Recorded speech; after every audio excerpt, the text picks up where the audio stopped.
Everybody, wanted to do a quick video on my pack and what I took on the Knobstone Trail, the KT. So this is just going to be the gear that I took, and it's not going to include the food and maybe some of the extras like the bourbon that I took on it. So I'll get started. Let me do two quick or two or three, four big pieces out of the way real quick. Then we'll zoom in on some of the other gear that I have. So first off,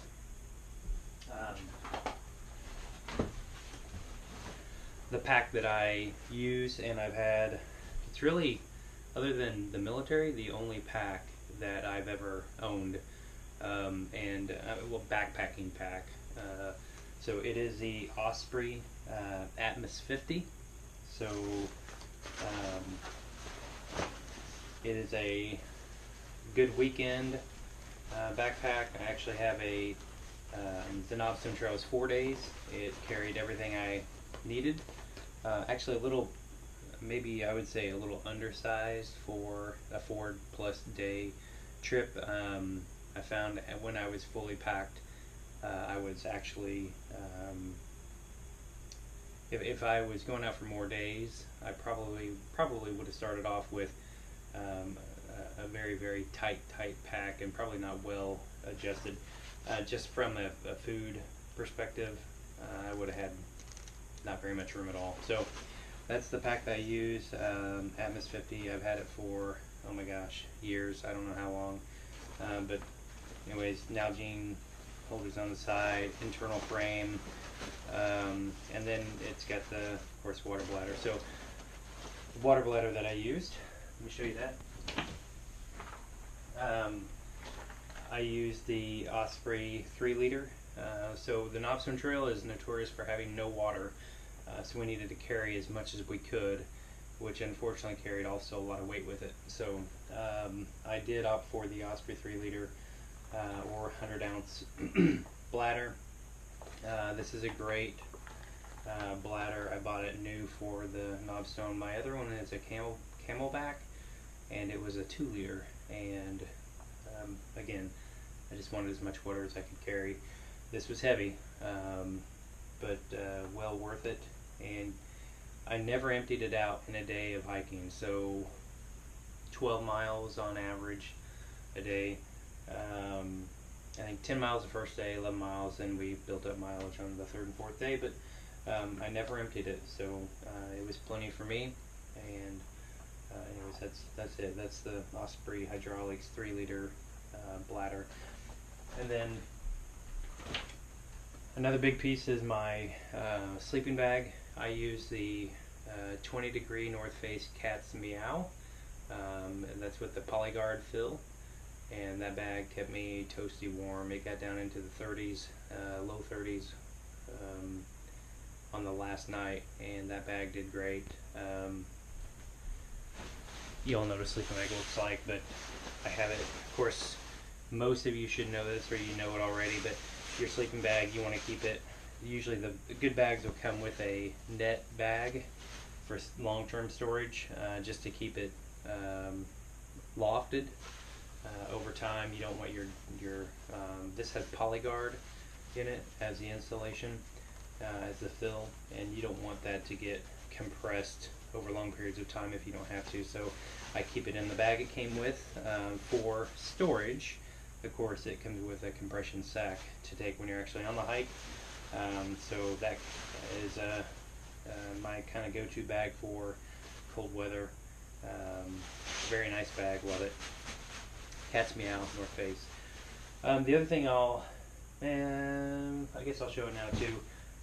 So I sleep in a hammock. If you watch the Knobstone Trail video, you'll see my hammock setup, at least on a couple of the nights. And it's really important in a hammock to have good insulation underneath you, especially in the cold, or you're just going to freeze. So you're in a hammock, you're suspended, and the wind is blowing over you and under you, and it's just sucking the heat out. That's a problem. So you either need to have a sleeping pad or an underquilt. an underquilt is way more comfortable. In a hammock, the sleeping pads tend to roll up and over. But I took a sleeping pad and I thought I took an underquilt. And the underquilt I thought I took was this one. I made it myself by hand. It's designed to fit specifically for my hammock, which is a Hennessy Expedition ASIM and asymmetric hammock. So sewed it myself, made it myself, and it's just some sil nylon, and it has polyguard. So the same insulation that's in my North Face Cat's Meow sleeping bag I bought and I stuffed with into my underquilt. So again, made it myself off some plans I found online, and drawstrings on the ends that wrap around and kind of cocoon you in your hammock. So I thought I packed it, and unfortunately I did my packing in 2 sessions, which I shouldn't have done. And in between the first session and second session, my wife and I went on an anniversary trip down to Florida. When I came back, I finished my packing. I get out to the trail. We finished hiking for the first day, and I realized I don't have my underquilt. I had a compression sack that this underquilt usually goes in, but it was my son's sleeping bag, not my underquilt. So really didn't have a great way to rig it up. Didn't really want to use that sleeping bag as an underquilt. It's smaller, it doesn't fit the hammock. So lucky for me, I did think about bringing my sleeping bag because I thought there might be a chance of just setting up a tarp and sleeping on the ground, which I did end up doing one night. So that saved me. Not as comfortable as what it would have been with the underquilt, but it did save me. So those are the big items, and then on the table behind me I've got the other items that went in my pack. My pack was with water and food, and again I'll do a food video later, but water and food and gear and clothing, my pack was 55 pounds. That's really heavy. It's okay for me. I can manage 55 pounds just fine. I think a lot of people would not want that weight on their shoulders, especially for a long hike and multi-day hike. So on the trail, I was really thinking of a way to lighten it. So I'll talk about that as I show the other gear as well, things I would have done differently. So anyway, let's go to the table and I'll show you my other gear. Okay, for the rest of my gear, let's just start. I guess let's start with the clothing. So I had this pair of pants on, and I ended up only using these pants for the entire trip. I didn't change at all. These are awesome pants. I love them. They're the Prana Zions. So Prana, Zion, great pair of hiking pants. Very stretchable. I'm sure there's obviously polyester in here, but I can't see where the tag is. It shows the makeup of what's in here. But these are, yeah, 97 nylon. Oh, it's 97% nylon, 3% spandex. Do a great job of wicking your sweat away. They've got some air vents on the sides, just on the inner thighs there. Those are nice. Help keep you somewhat cool. Adjustable waistband, and they got some button clips on the bottom. You can actually lift the pant up. I love this cargo pocket that's on these. The cargo pocket has a zipper on the top, so as you're wearing them, you can. I keep like my GoPro. I just throw in that pocket, and I'll put my phone in there as well. And then when we're taking a rest or I'm in camp and I'm sitting there, and your leg is out like this if you're sitting in your chair or sitting on the ground, there's another zipper on the side that you can just unzip and reach in very quickly and grab what you want. And that's also a really nice feature on these. So love these pants. Overall, not super durable. I will tell you, because of the nylon and spandex, if you get fire, if you get a spark from the fire on it, you're going to put a hole in them very quickly. As I have a little tiny hole right there, kind of hard to see, but anyway, these pants do awesome. My wife and I both have a pair of these. We take hiking. We both love them, and not too bad. It's Prana, so that name you're going to pay a little bit more for them, but great pair of pants. Prana Zion, Z-I-O-N. So I wore those, and let me get my shoes out of the way too real quick. So Keen, I think these are the Targees, Targhee, I think is the name. I probably have that wrong. It's something like that, but they are waterproof, so they got the Keen Dry material on the inside of them. So it's like the Gore-Tex, but it's Keen's. Right out of the box, these pair of boots fit me perfectly, and that's a good sign for me when I'm trying on boots. I ordered the Vask. Wow, what's the name of that? Vask is a pretty high-end brand of hiking shoe. I paid a couple $100s for a pair of Vasks, but Vasks were way too narrow for me. Felt like I needed to break them in, but I kept trying to break them in, but they just kept feeling more and more uncomfortable. So went through a few pairs of those, just trying to get the right size, and then I ended up going with these Keens. I put them on, they fit instantly perfectly. They got a great big toe box on them, great protection from rocks. These boots did amazing, loved them, and these are definitely new go-tos for me. I do change out the insoles, and that's a gear item you might want to think about too. So the insole, I use these Atrex insoles, and they are really, we picked these up at the running store in downtown Disney, or Disney Springs, I guess is what it's called. But my wife and I both have these insoles for our shoes. They cost about the same price as a pair of cheap tennis shoes, but do amazing things for your feet running and hiking. So these Atrex I really like. So that's where you stand on the little computer screen, and it determines the type of foot you have, and kind of sizes up the right insole for you. And I'll tell you, the computer does a great job, because this number that was paired up for my foot just fit amazing. So that combination really helped with my foot gear. Okay, so pants and shoes that I wore out of the way. I'm not going to show you my underwear and socks. I don't think anybody wants to see that. You know what a pair of smart wool socks looks like, probably. So in my pack, so I was wearing that, and I wore if you look at the Knobstone Trail video, I wore this Under Armour, it says "Get Lost" on it, orange t-shirt. That wicks sweat away. It kept me dry. I wore it almost every day, I think. Probably every day. Very comfortable. So that's what I had on me, and then this was what was in my pack. So I always carry a rain shell, even if it, like the Knobstone Trail that weekend, it showed no rain chance at all. But I think if you don't, you're full. If you don't prepare and you don't take it.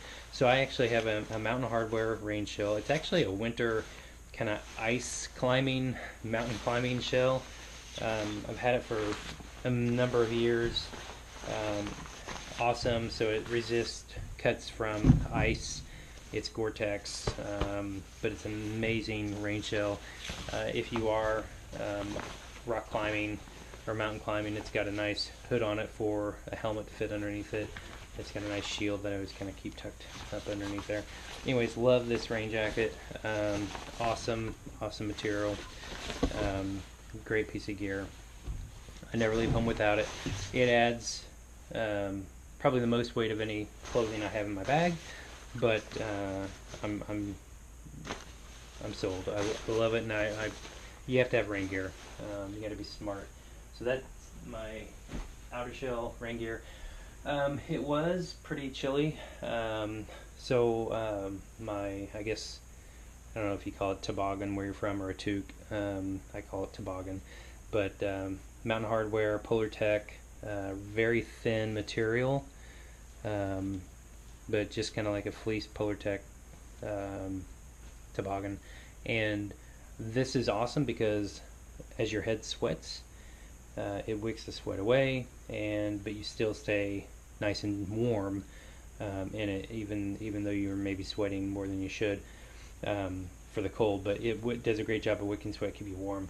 Love it, love it, love it. Polar Tech material on your head in the cold is great material. I took another base layer. This is a light base layer. This is a really cheap off-brand. Dual Fold, I think is the name of it. Very, very generic. I don't even know where we got them. But it's a real thin base layer. Again, just something to wick the sweat away from you. I use this to sleep in, so to have a nice dry shirt when I was sleeping. So that was another piece of clothing that was in the pack, adding weight. And then had another base layer because thought, well, my shirts are going to get wet through the day. I want to change into dry shirts at night. So my plan was to wear this one during the day, although it was, I started off with it and then I realized I didn't need it. This is just a simple Columbia Omniwick light base layer. So I carried it with me too. And then I carried this base. It truly is considered a base layer, but Arc'teryx. This is just Arc'teryx fleece base layer. It's a heavy base layer, and when I got to camp, I switched to it, and it really did an amazing job at just keeping me warm. This thing is worth every penny of it. Got it on a nice REI sale. It went into the REI garage, so a big sale on REI. I think I got like, I don't know, I think I got it for 75 bucks. It's a $150 fleece. So check REI garage every once in a while.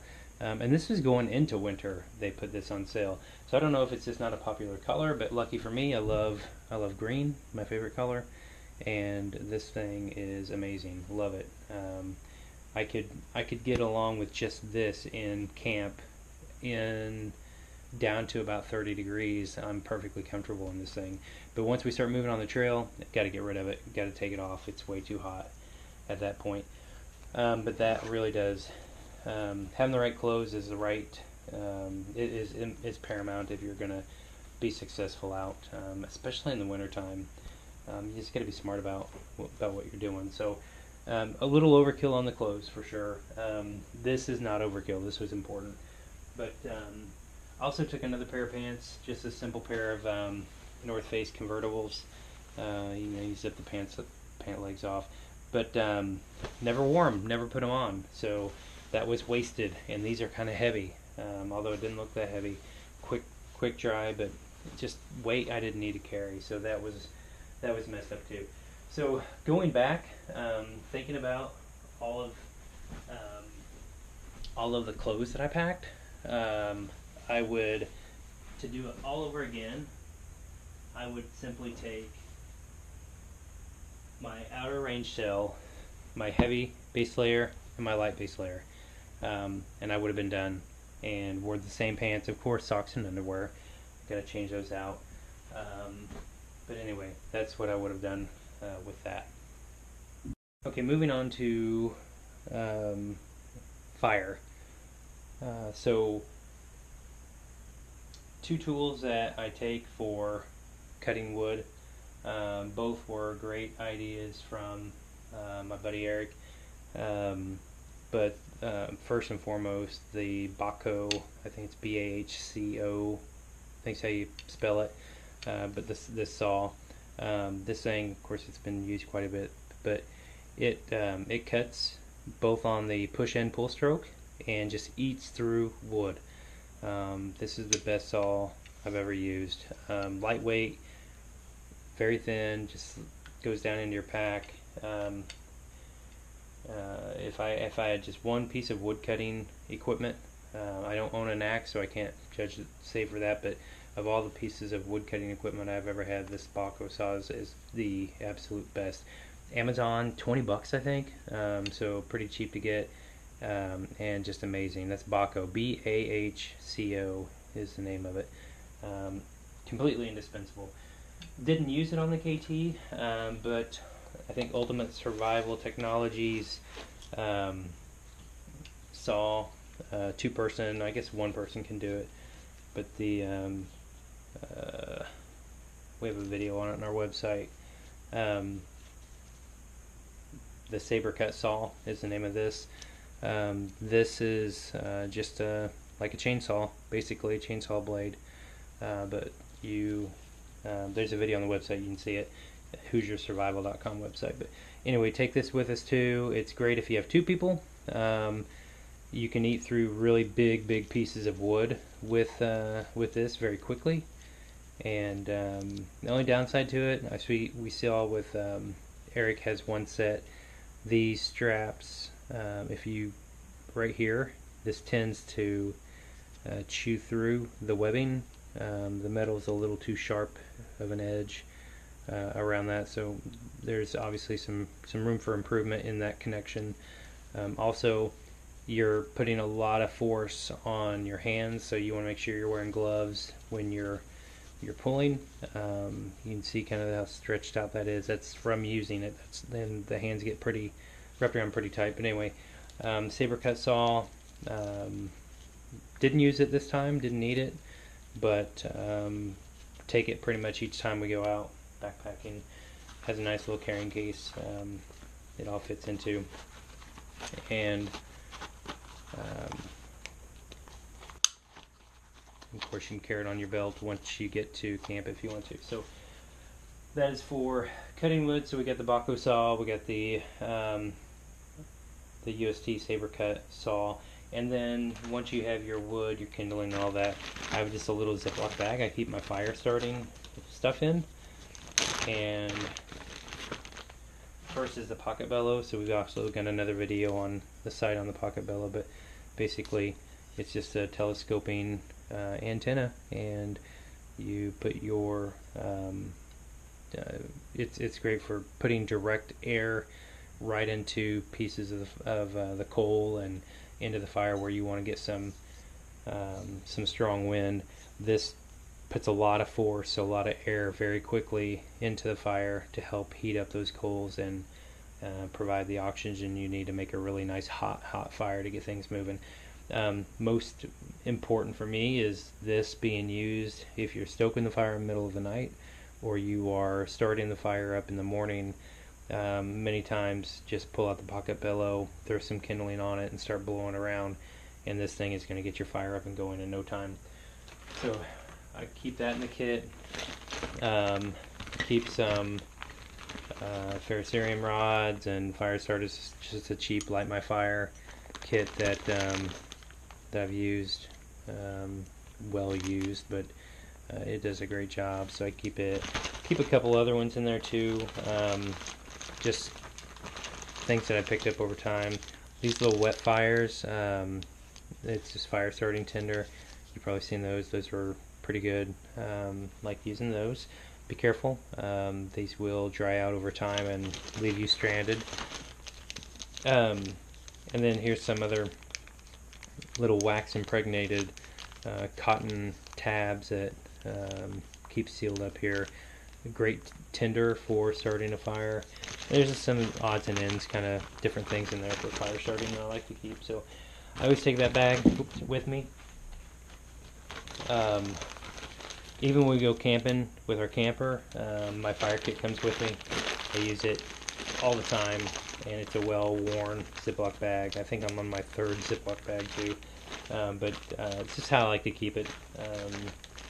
I should probably upgrade to a canvas bag or something, but anyways, that is the kind of fire starting, wood gathering equipment. For lighting, I really want to upgrade at some point and get a different headlamp, a Petzl or a Black Diamond, but this little thing has done me well for a long time. It's a cheap Coleman, maybe $20, and it provides enough. I don't know if you can see, but there's 3 settings. There's kind of high, medium, and low, and then of course it's got red light as well, and then blue. I don't know why blue. It doesn't do. I don't use it. I'll use red at night, and then of course the low, medium, high. This does a great job. It's got a battery indicator on the back. Right now it's saying it's full, and it'll move over to the L for low. But yeah, it runs on AAA's, and it's done a great job for me, so I haven't upgraded yet, but I will sometime. Anyways, Coleman little headlamp, um, and then I know a lot of people put a lot of money in flashlights. Eric's got some great flashlights. I got Flashlight Envy, but this is just a cheap Gander Mountain flashlight. Again, like a $30 flashlight, but it works so freaking well. I mean, it's just amazing. It's got an SOS mode. It's kind of got a high beam and a low beam. And really, I don't know that I use this, but maybe one time on the entire Knobstone Trail. I usually use my headlamp if I'm using anything. But this was, I take it with me, and I've got another Gander Mountain cheapy LED light. But someday I'll upgrade and get me a nice through night or a brand like that, a rechargeable one, and that would be great. But it's not been a priority for me, so I've not done it. These batteries are a pain in the butt. These are the lithium 123s, and a couple of these batteries is like $9, so it's kind of pricey. And yeah, so they don't last too long. I think it says it's supposed to last like 50 hours, but I don't know if I buy that or not. It puts out a lot of power, and I think drains the battery probably on high, especially probably more like, I don't know, maybe 20-30 hours. Anyway, you get what you pay for. I didn't pay for a lot there, so I'm not going to be too much of a complainer about it. Does it a great job, no problem. And then I carry extra batteries, so batteries for both. I kind of went overkill on these 123s, but I knew that flashlight eats battery, so I had 4 of them that I took with me. Didn't need to use any of them. That light I was just shining with still has the same batteries in it. Again, I hardly used it at all on the Knobstone. And then I've got some additional just AAA, 3 AAAs I had in the house that would go for the headlamp. Then I fold these over so we don't make contact with each other, and just kind of roll them up and put them in the pack that way. Memory card, of course, I had camera equipment with me as well. Kind of camp knife, pocket knife, so just a little pocket knife that I carry with me. This is kind of some sentimental value to me. This is a knife given to me by Eric, and I'm always got that with me. And then getting into camp, you can't beat the Mora knife. This is again, dollar for dollar. This is a cheap knife, but it's incredibly sharp. So this is a Mora. It's a Swedish knife. Of course, I know most of you probably heard of the Mora knife brand. This is like a $18-19 knife. Nothing fancy, but man, it is so sharp, and seems to hold an edge really, really well. It comes with the plastic sheath, stays locked in. I'm never worried about losing that. I don't like the clip. I think that that's a little risky for me. I'm always, if it's on my belt walking around in camp, I'm always worried that's going to pop off and I'm going to lose it. And it's green, so not great if it drops and you don't know you've dropped it, so that could be a problem.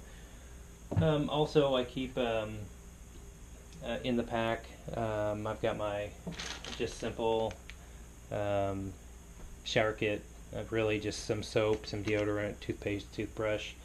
Got to keep the hygiene up in the woods. I pack wet wipes, and that's what I had left after the last KT. This is probably 1.5 inches thick, maybe 2 inches. I guess 2 inches thick. It's a whole pack of like 100 baby wipes, but great for cleaning yourself up at the end of the night. Great for cleaning equipment if you need to. Really great for going to the bathroom, and that's what I use them for. And then along with going to the bathroom, this is my tool to use for digging my hole. So this is the Deuce of Spades by thetintlab.com. Made out of T6 aluminum, very thin, but also very sturdy. You're not going to bend it back. Very lightweight, weighs nothing, but that just kind of stuffs in my shovel pocket in the front of my pack, and then just when you go to the bathroom, dig your hole and clean it off when you're done, and it's all good. Clean the dirt off, of course. So first aid kit, just a kind of Walmart brand first aid kit, and I will tell you, when you're talking about saving weight and space, I'm not taking this again. Way too much. I could handle everything from a snake bite to butterfly stitches with this kit, but it's too much. It took up way too much room, way too much weight. This kit is about a pound. It's packed full of different medicines and bandages and eye wash and just all kinds of stuff. I just don't need this much. So that's I've got to find a better way. And so maybe some bandages and maybe some alcohol wipes next time. But this is really going to be rethought on my next backpacking trip to try to save weight. Get a couple things out of the way real quick. I carry extra webbing because I am hanging in a hammock. I like to bring extra webbing in case I can't find trees that are as close as they need to be. So I just kind of braided this up and I keep it thrown in the bottom of my pack. And then I've always got paracord with me, some 550 cord. Almost every time I go out, even if it's a little day hike, you can ask me and I'm probably going to have paracord on me, or 550 cord. You just never know when you're going to need to do something where you wish you had something to lash with or have some strings. So anyways, I use that almost every time I go out. It's with me. Little camp towel, little pack towel, quick drying, just hangs in there in your pack. It's great to be able to kind of use it to wash your dry off with, or just whatever you need. I usually use it in the summertime more than in the winter, but if I'm out, I'll get soap and water and wash my face and my head off really good after a day of sweating, and then I'll dry off with the pack towel, and it dries in this little netting kit. So pretty nice to have a little towel to dry off when you need it. I carry this Mountain Summit Gear pillow with me.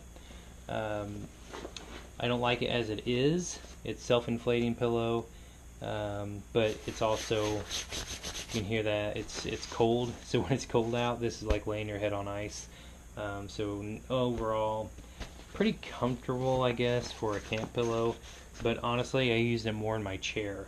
So I've got a, let me show you the chair. This Helinox Chair Zero. It's a 1 pound chair. You can see in the Knobstone Trail video, it folds out like this. It literally weighs 1 pound, very lightweight. But what I was finding myself doing was I was putting my pillow uninflated in the bottom of the chair and sitting on it, because this chair is great and comfortable, but when it's 30 degrees outside, again, just like I was talking about with the hammock, you're going to get cold underneath. So it's really nice to have some insulation in that chair with it. So found it to be beneficial. And then when I went to bed, it's already warm for me. So that's the pillow and the chair. I'm not going to get that out, but you can see it in the videos. Probably should have grouped this up with other stuff, but Catadine, Vario water filter. Could have saved probably some weight and space. So that's a Catadine Vario. Could have saved some weight and space if we, on the Knobstone, would have had just one water filter, and then maybe split some gear up among each of us. But I think all of us were kind of wanting to be somewhat self-sufficient. I think a lot of people are if you're doing this kind of thing anyway, you kind of want to test your gear, take your gear. I've had this water filter for years. I've changed the charcoal out several times. Love the water filter. Anyways, that's what I use for filtering out water. The cook kit that I use is just something that I've pieced together over time. So extra long Sea to Summit spoon, great for camp meals, getting into the bottom of the bags without getting your hands all nasty and messed up with food. I use the Pocket Rocket MSR stove, so just very simple, fits on the fuel canister, opens up, and turn it on and light it, and it works great. This thing boils water in less than a minute, super fast. Love it. So from a minimalist perspective for a stove, I think that's a way to go, a good way to go, at least the way I go. I love it. Then in my rest of this kit, this is just a Sea to Summit. This is kind of like a generic jet boil. A lot of people like jet boils. I like them too, but just haven't put out the money for it. But this is Optimus. I think I said Sea to Summit, but it's Optimus. It does a great job. I love this thing. It boils up and heats up water very quickly. It's got the fins on the bottom to help pull heat and control the heat. Just really focus heat on the bottom of the kit. So in here, so of course it's got a little cup on top, little pan, whatever you want to call it. I do have a collapsible, it's a collapsible cup. Keep in there. Just have something. I don't know why I do that. I like having extra cups, and I didn't use it one time, so probably need to think about doing something different, not bringing it next time. Also in here I've got some hot lips that are always nice to throw on your throw on here whenever you're drinking. Again, idea from Eric. I've seen them around, but I've never tried them. I was just kind of always toughed it up and let my lips burn, but got my hot lips in there. Lighter to light my stove, a little towel to clean off. Actually not to clean off, but to dry off. So I'll use a wet wipe to clean out my pots when I'm done cooking, and I'll use this little towel to dry things off. And then in here I keep my fuel, and it fits nicely. I turn it upside down with the plastic end on the bottom to help keep it from making so much noise. This helps insulate it a little bit as well, and then all this kind of stuff goes on top.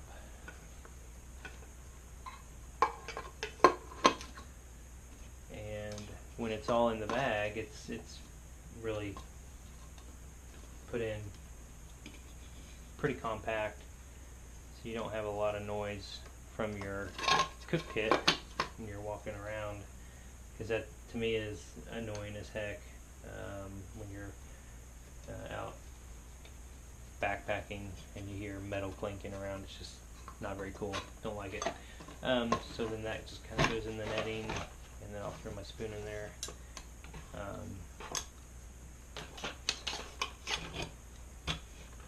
And then that is my cook kit, and kind of nice. Get to the site, and I'll hang that from back of my chair or off of a branch or something, and I've always kind of got my cook kit ready to go. And in here, that's not the stove, that's the Pocket Rocket rattling inside, but it really is a fairly quiet kit. You don't have any metal rattling around. So anyway, that's how I do my cooking arrangements. I've got a Thermarest. I can't even tell you what brand this Thermarest is, or not what brand, but it's Thermarest. But what model the Thermarest is? But it's a kind of a more of an ultralight. It's maybe, I don't think it's 1 pound, but it does a great job. That's the sleeping pad that saved me when I forgot my underquilt. But anyways, Thermarest pad. And then my hammock is the Hennessy Hammock Expedition ASIM. I won't get all of it out. You saw it on the video if you watched the KT video. But in this kit, I've got my the hammock. I've got the tarp that goes over the top of the hammock to keep rain away.